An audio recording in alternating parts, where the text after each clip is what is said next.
Hola, este es mi primer podcast. Es un proyecto de mi facultad que va dirigido a personas mayores de edad, estudiantes y todo aquel público interesado del tema. Me presento, mi nombre es Rachel Rivaroli, estudiante de Contaduría Pública y Finanzas, y estaremos hablando sobre la evasión fiscal. Como sabemos, es un tema muy común para los contadores. Un contador tiene que saber qué significa y cuándo se convierte lo que es la evasión fiscal. ¿Por qué escogí este tema? La investigación sobre evasión fiscal es necesaria para garantizar la equidad y transparencia del SAT. En México, este es nuestro sistema tributario. La evasión fiscal implica una pérdida significativa de ingresos para el Estado, lo que puede afectar la capacidad del gobierno para ofrecer mejores servicios públicos esenciales y programas sociales. Además, la evasión fiscal puede distorsionar la competencia en el mercado y perjudicar a aquellos contribuyentes que cumplen con sus obligaciones tributarias de manera honesta. Esta investigación nos permitirá obtener definiciones básicas fiscales para obtener más cultura fiscal, disminuir el riesgo de cometer el delito de la evasión de impuestos, no normalizar la evasión fiscal y apoyar las sanciones a quienes no cumplen. Cuando seamos más cumpliendo las obligaciones fiscales, más rápido recuperaremos nuestros ingresos perdidos, mejorar la eficiencia del SAT y fomentar la cultura de cumplir con las declaraciones y transparencia de nuestros movimientos económicos. Es importante saber cuándo este acto es doloso o culposo.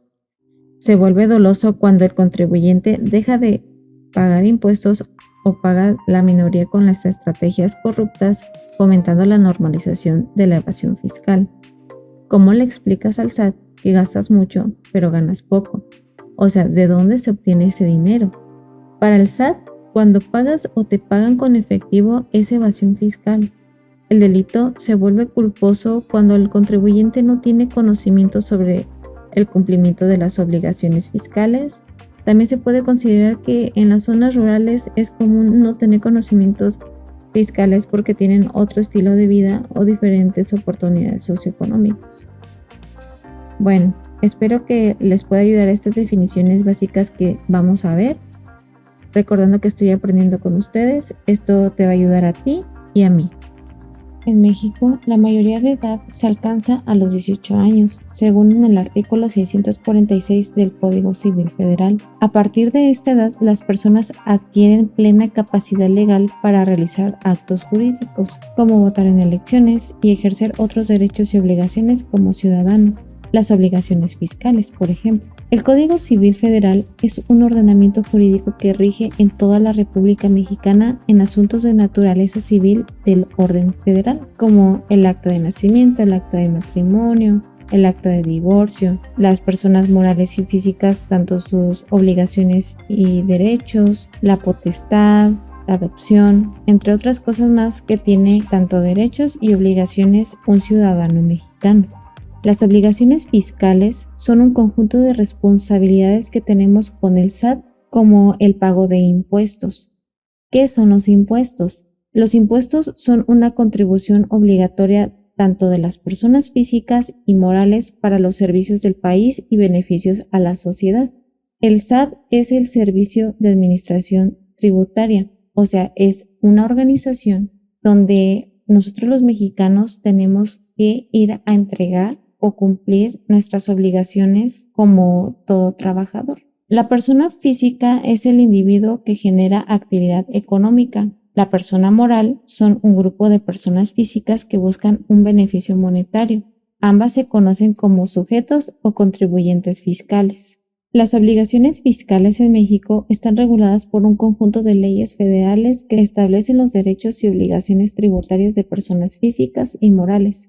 Las principales son: 1. Constitución Política de los Estados Unidos Mexicanos. En esta ley encontramos en el artículo 31, fracción 4, dice que establece como obligación de todos los mexicanos contribuir el gasto público de manera proporcional y equitativa, ya sea en un estado o municipio. Esto se refiere a que conforme el contribuyente gane los impuestos que tiene que pagar. Entre más gana, más impuestos paga. Entre menos gana, menos impuestos paga. Todo depende porque los municipios tienen otro tipo de impuestos que eso sí va para todos. El mismo precio o el mismo impuesto que le ponen va para todos, tanto a quien gane mucho y quien gane poco. 2. El Código Fiscal de la Federación define las disposiciones generales sobre las contribuciones, impuestos, derechos y aprovechamientos, infracciones fiscales, sanciones y procedimientos administrativos. 3. La Ley de Impuesto sobre la Renta, ISR, regula la determinación, cálculo y pago del impuesto sobre la renta. Aplica en personas fiscales y morales. El porcentaje o la tasa depende en qué tipo de régimen se encuentre ante el SAT. 4. La Ley de Impuesto al Valor Agregado establece el cálculo y el pago del IVA aplicable a las actividades económicas relacionadas con bienes y servicios. 5. La Ley de Impuesto Especial sobre la Producción y Servicios regula la contribución especial aplicada a ciertos bienes y servicios como combustibles, tabacos, alcoholes, refrescos y todo aquel alimento que esté procesado con sal y azúcar. En pocas palabras, IEPS. 6. Reglamentos y normas administrativas. Incluyen los reglamentos de las leyes fiscales y reglas emitidas por el Servicio de la Administración Tributaria. El Registro Federal de los Contribuyentes, RFC. El RFC es necesario para personas morales y físicas para obtener todos los derechos y obligaciones ante el SAT. Y agregando la e-firma. La e-firma es la fiel que ayuda a que solo tú puedas generar tanto cargos, declaraciones. Es una forma de seguridad para que nadie más pueda meterse ante tus contribuciones. 7. Leyes locales de ingresos y códigos fiscales estatales. Cada estado y municipio cuentan normativas que regulan las contribuciones locales, como el impuesto predial, derechos de uso de suelo, entre otros.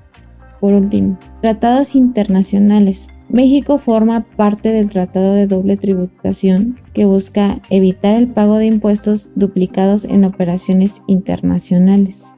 Ahora, ¿qué impuestos se pagan? Tenemos 3 federales, que son los que se pagan en todo México, como el IVA, ISR y EPS. Estatales se paga dependiendo en cada estado que te encuentres, como impuestos sobre nóminas, tenencia vehicular o impuestos por servicios de hospedaje. Y 4, los municipales, que son los que había mencionado, que pagan a derechos de uso de suelo o el predial, dependiendo qué servicios lleguen a tener en el municipio. ¿Qué objetivo tienen al cumplir a pagar los impuestos? Es para mejorar la seguridad ciudadana, infraestructuras, hospitales, educación, plazas y entre otras muchas cosas más que va para todos los ciudadanos. Ahora, ¿recuerdas cuando dije que el impuesto ISR depende de qué tipo de régimen te encuentres? Ahora vamos a hablar qué tipos de régimen existe. El régimen fiscal se refiere al conjunto de normas y disposiciones legales que determinan como una persona física o moral que debe de cumplir con sus obligaciones tributarias ante el Estado. Un ejemplo es régimen simplificado de confianza, abreviadamente RECICO. Para personas físicas y morales con ingresos limitados simplifica el cumplimiento fiscal y reduce las tasas de impuestos. Régimen general de ley. Este régimen es para las personas morales, aplicable a empresas y sociedades que no califican para otros regímenes específicos. Régimen de incorporación fiscal, RIF, diseñado por pequeños negocios y emprendedores con beneficios fiscales para quienes se incorpora al sistema tributario formal. Régimen de sueldos y salarios para trabajadores asalariados cuyas obligaciones fiscales son generalmente retenidas y respondidas para el empleador. Régimen de actividades profesionales aplica a personas físicas que trabajan por honorarios, como médicos, contadores, abogados, arquitectos. Régimen de arrendamiento para quienes obtienen ingresos por rentas, bienes inmuebles. O sea, su régimen lo dice todo, por arrendamiento. Locales, departamentos, casas, salones, todo que sea rentable. Régimen agrícola, ganadero, pesquero y silvícola, dirigido a actividades productivas relacionadas sobre el sector primario. Elegir el régimen fiscal adecuado garantiza el cumplimiento de las leyes fiscales y evita problemas legales, multas o sanciones. Además, permite aprovechar beneficios fiscales y deducciones aplicables. Antes de continuar con el tema de la evasión fiscal, quiero explicar la diferencia de la elusión y evasión fiscal. ya que no significa lo mismo. La elusión consiste en pagar menos impuestos, pero siempre respetando la legalidad, y la evasión omite toda la legalidad. ¿Qué es la evasión fiscal? Es un fenómeno que ha existido durante muchos años y es estudiado por finanzas públicas por la administración tributaria. Aquí son de mucha utilidad de contadores públicos. Un contador público es aquella persona profesional que tiene conocimientos fiscales, administrativos y financieros. Su labor es registrar y analizar todos los procesos fiscales y de finanzas respetando las normas que establece el SAT y sus leyes. Así que un consejo, por favor, no confíen en la papelería Anita para declarar anualmente o mensualmente, porque después no conocen qué problemas legales puede haber. Es recomendable que un contador lo lleve para evitar multas o sanciones en un futuro. Según el SAT, la evasión fiscal es toda acción o omisión parcial o total tendiente a eludir, reducir, retardar el cumplimiento de la obligación tributaria. Así que se trata de situar parte del patrimonio, dinero, negocios, propiedades fuera del control de la Administración de Hacienda. De este modo, la Administración no conocerá su existencia ni la del beneficio que se obtienen del mismo. Estos no se declaran ni se paga por ellos. Existe evasión fiscal cuando deliberadamente no se declara algo a lo que se está obligado. Es una situación muy frecuente cuando se tiene dinero procedente de negocios no declarados o que se declaran en cantidad inferior o la real a bien de actividades ilícitas. ¿Cuáles son las causas de la evasión fiscal? Bueno, la falta de conciencia tributaria en la población. A nadie le agrada pagar impuestos y eso es históricamente válido en el tiempo y en el espacio. Sin embargo, la falta de conciencia tributaria es una consecuencia lógica de la falta de conciencia social. En general, son pocos los que satisfacen voluntariamente con puntualidad y corrección en obligaciones. También a base de mi encuesta digital que hice, muchos no están interesados todavía darse de alta ante el SAT porque no tienen sueldos dignos. O sea, les pagan lo más mínimo y no tienen cómo pagar impuestos. También ha sido por la falta de cultura fiscal. Temen a que el SAT los vaya a auditar o quitarles todo si en algo fallan.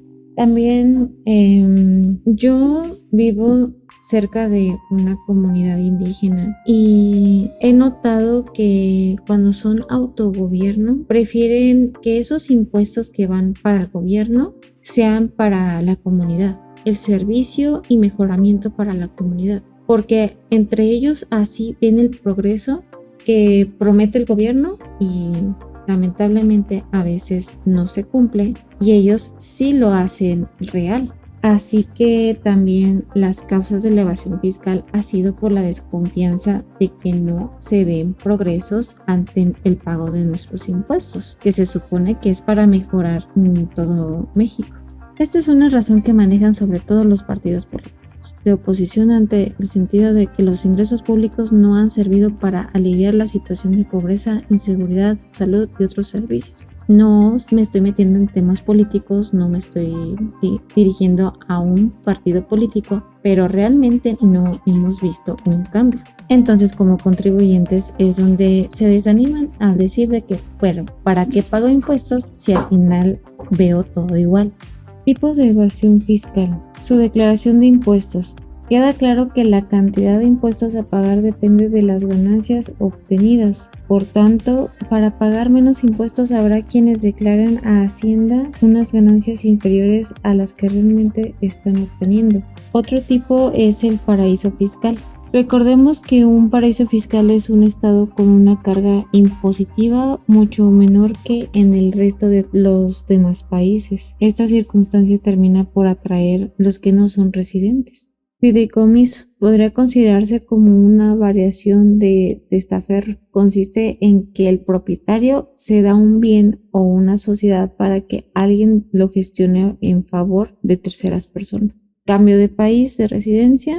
Grandes nombres del cine, de deporte o de música han cambiado de residencia a paraísos fiscales. Y todos estos ejemplos o tipos que mencioné aplica tanto para personas morales y físicas. Se ha escuchado mucho que las personas morales han llevado su capital a paraísos fiscales. La evasión fiscal en personas morales en México ha sido un desafío significativo para las autoridades tributarias, afectando la recaudación y generando pérdidas económicas equivalentes a varios puntos del PIB. ¿Qué es el PIB? Producto Interno Bruto. Es el que indica los bienes y servicios de un país en un determinado tiempo.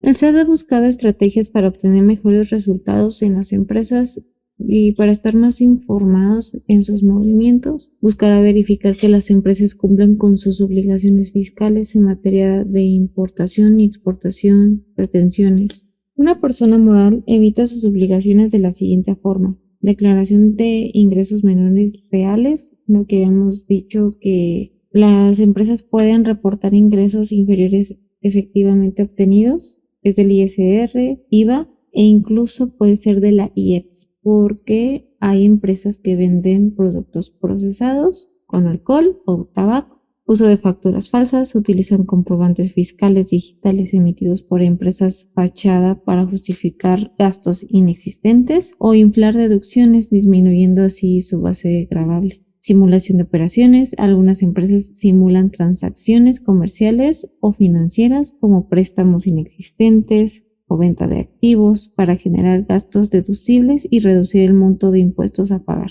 Elusión mediante vacíos legales. Aprovechan lagunas o ambigüedades en las leyes fiscales para estructurar sus operaciones de manera que minimicen la carga tributaria sin necesariamente incumplir la ley.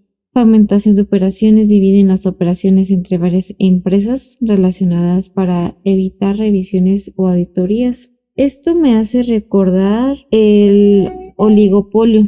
El oligopolio es un mercado o mundo de las empresas que dominan una industria y tienen un poder significativo para influir en los precios y la oferta. El oligopolio describe un pequeño número de productores. La palabra se deriva del griego como oligo, que significa pocos, y polio, que significa vendedor, siendo de esta manera pocos vendedores. Para un mercado en donde se ubiquen participantes de un oligopolio, la competencia no existe, ya que poseen el control absoluto y dominio del mercado. O sea, se unen sus productos, hacen ofertas entre comillas y hacen sus estrategias para que el mercado sea el consumidor, pero pues entre ellos siguen ganando porque entre ellos son la gran empresa. Varias empresas se convierten en una. Pero nota, lleva desventaja a la empresa oligopolios ya que su riqueza se vuelve débil porque no son libres de competir o innovar, generando que sus inversiones sean mínimas y genera menos empleo. Pero ¿cómo se apoyan estas empresas de forma ilegal? Esta situación tiene lugar porque los grandes contribuyentes, sobre todo las empresas, en muchos casos establecen otras estrategias como la de disminuir sus operaciones comerciales y mover sus ganancias a otras compañías o sucursales mientras se encuentran en proceso. Al final, cuando el SAT gana los casos, las empresas se declaran insolventes porque los recursos ya se han sido mudados a paraísos fiscales. Y es cuando se les perdona la deuda. También una estrategia muy conocida es hacer que su capital se convierta en donaciones. Entonces ya cuando son donaciones, el SAT ya no te puede exigir o pedir porque pues estás regalando, no estás gastando, estás regalando. Ahora vamos con las personas físicas.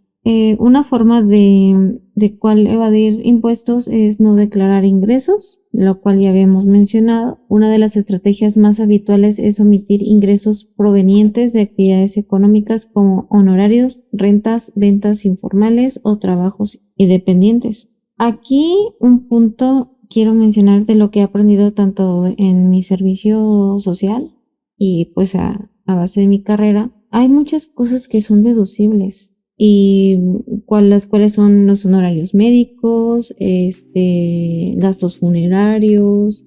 Puedes convertir ciertos productos con motivos para tu negocio, que son como productos de limpieza, gasolina, el café, papelería y útiles.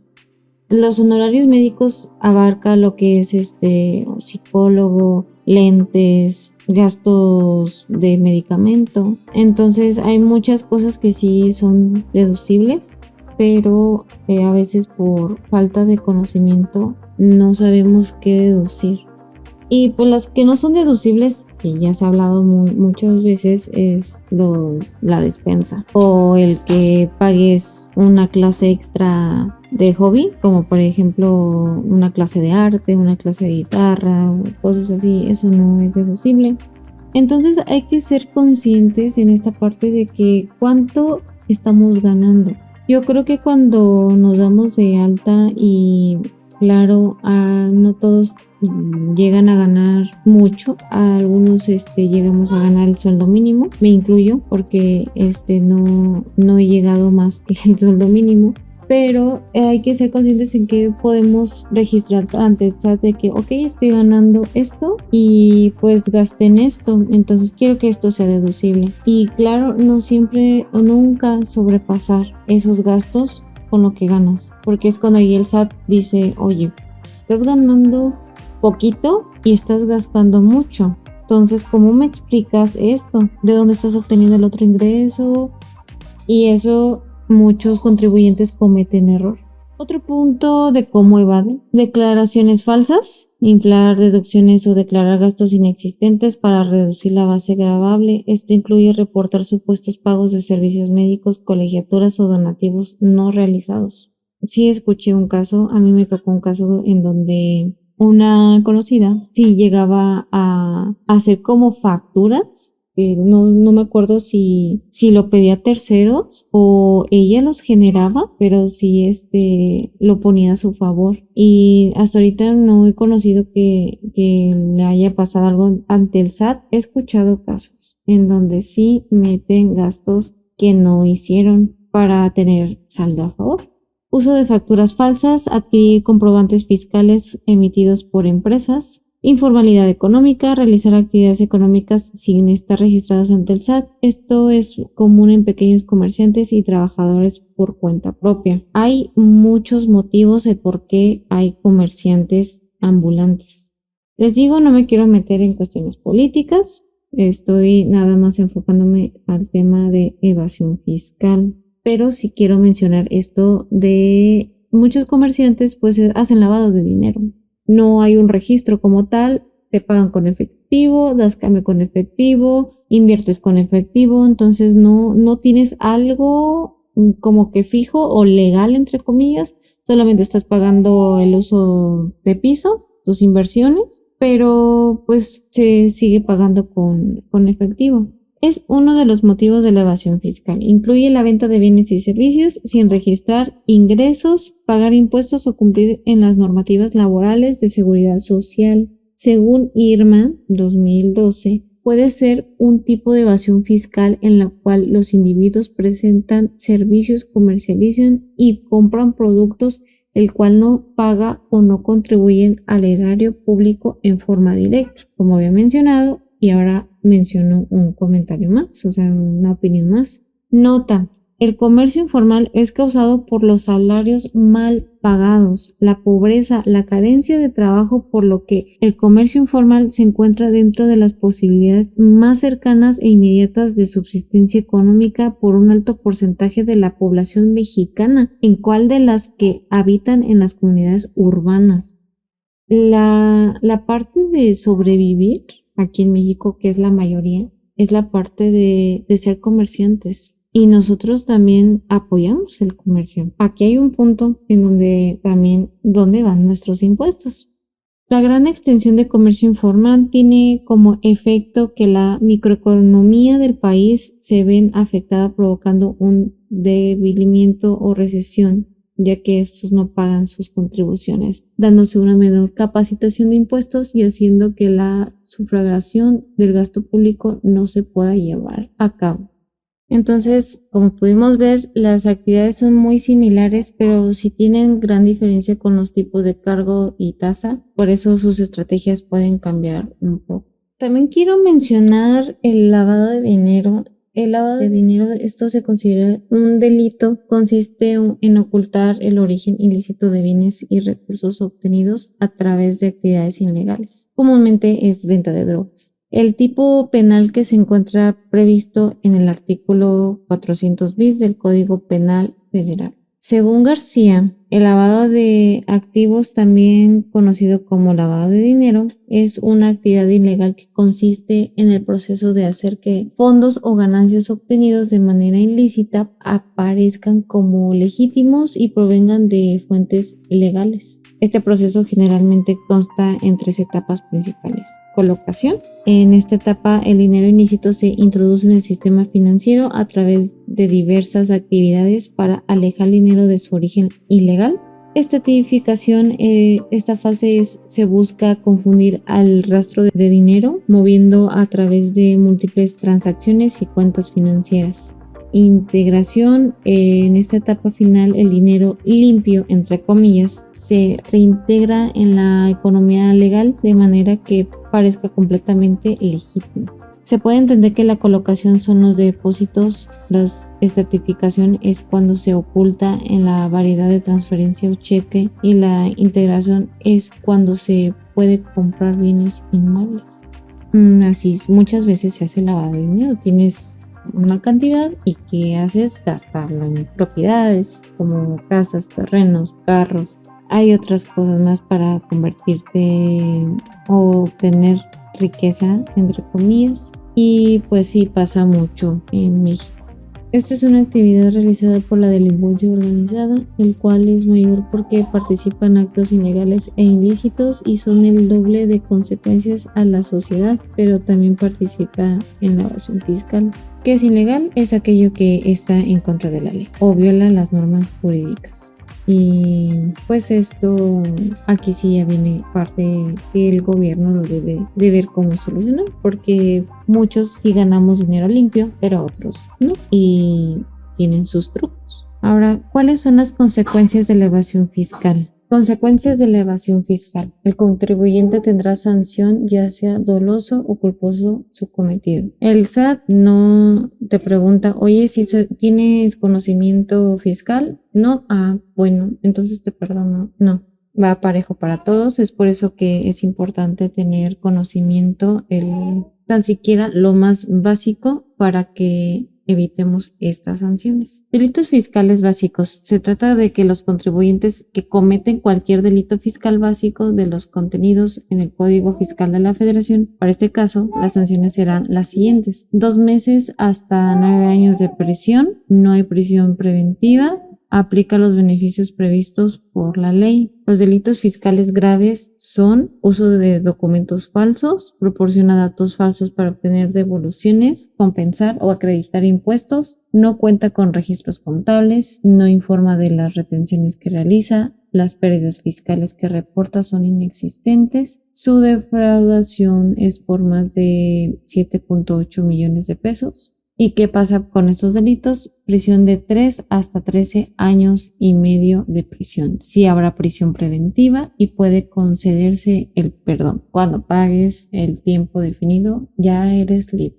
Pero para esto hay estrategias fiscales legales. Es toda aquella aplicación que se hace para disminuir, eliminar o diferir la carga tributaria del contribuyente, apegándose siempre a lo permitido por la ley, contando con el soporte documental que demuestre su licitud, procurando el menor riesgo posible. Es decir, una actividad a lo que todos tenemos derecho, buscando disminuir a los pagos realizados por impuestos de forma legal hacia el fisco. Algo que ya había mencionado anteriormente: gasta o deduce, mejor dicho, a base de tu sueldo. No deduzcas más de lo que ganas. Para ir finalizando este tema, sí ha habido un cambio histórico sobre la recaudación de impuestos en el sexenio de Enrique Peña Nieto y después AMLO, a base de que ya hay más tecnología para la recaudación de impuestos. En el sexenio de Felipe Calderón tuvo una recaudación de 7.45 y Enrique Peña Nieto lo tuvo de 57.52. o sea, super duplicó lo que Felipe Calderón hizo. Después, AMLO llegó a recaudar hasta el 76.07 de impuestos, según porque también ya se los llegó a pedir a las empresas, no solamente a las personas físicas, sino también a las personas morales, y es por eso que también hubo mucha inflación.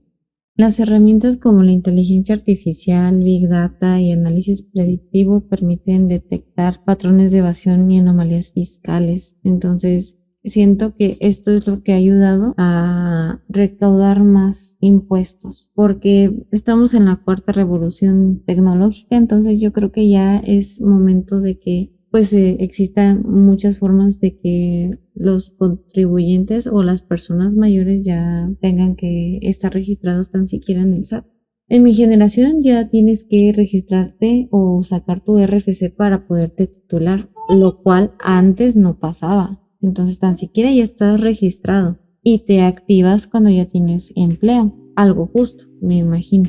Los sistemas de facturación electrónica como el comprobante fiscal digital por internet CFDI en México. Ya contamos con más oportunidades o a la mano de cómo sacar nuestras declaraciones. Y eso sí, no es complicado, pero ya cuando es la parte de declarar, ahí vuelvo a dar el consejo, si guíense con un contador o directamente con el SAT. Según se tiene pensado que este tipo de tecnología se enfocará en sectores como automotriz, bebidas alcohólicas y cigarros, construcciones, farmacias, hidrocarburos, entre otras cosas más industriales. Y la expectativa es de que la recaudación fiscal se incremente aún más con la introducción de estas tecnologías avanzadas. Entonces, en conclusión, es un problema complejo que ha pasado durante muchísimos años aquí en nuestro país, que afecta negativamente a las economías y sociedades. Sus consecuencias incluyen la pérdida de ingresos públicos, distorsiones, economías y desigualdad. Combatirla requiere cooperación internacional, sistemas tributarios eficientes y conciencia ciudadana sobre la importancia de contribuir justamente al fisco. Espero que este podcast les haya ayudado un poco lo que es saber qué es la evasión fiscal. Les comento, es mi primera vez que hablo sobre estos temas. Soy estudiante, me sigo informando y sigo aprendiendo sobre estos temas y sobre todo cómo manejar el SAT, pero sí me gusta informar o dar conocimiento a personas que pues no tienen idea lo que es esto, porque pues también he notado que mi carrera ayuda mucho en la parte laboral como contribuyente y yo quiero aprender muchísimo más para seguir compartiendo temas que tal vez les puedan ayudar a pues estudiantes, personas que están iniciando un negocio o pues gente que le interesa este tipo de temas, trabajadores, también incluyo a los trabajadores porque es importante saber qué leyes rigen ante este tipo de situaciones para que sepas tus obligaciones y sobre todo tus derechos. Tener cultura fiscal es tener mucho conocimiento de valores o tener conjuntos de valores que se manifiestan en el cumplimiento al nivel tributario a base de la razón, confianza y afirmación. Yo sé que hay muchos puntos en donde dices, ¿por qué pago impuestos si está pasando otras injusticias, las cuales mencioné? Que muchos se enriquecen de forma ilícita y otros trabajan de forma honesta. También pues nuestro país lamentablemente no todos pueden contar con la parte legal de su negocio, lo cual sí es recomendable legalizar cualquier negocio porque aparte de que proteges tu marca, tu producto, pues llegas a administrar mejor tus ingresos y egresos, porque a veces también pueden ser comerciantes, pero no están conscientes de cuánto gastan, cuánto tienen que invertir y a futuro pues es cuando llegan a la quiebra. Pues esperemos que en unos años más sigamos combatiendo esto de la evasión fiscal y, ¿por qué no?, como ciudadanos exigir que nuestros impuestos sí sean vistos ante el país, porque lo merecemos por responsables, porque es nuestro derecho como ciudadanos y pues claro que esto va a servir para nuestras generaciones futuras. Me dio gusto compartir esto con ustedes y esperemos que pronto volvamos a encontrarnos y a volver a grabar.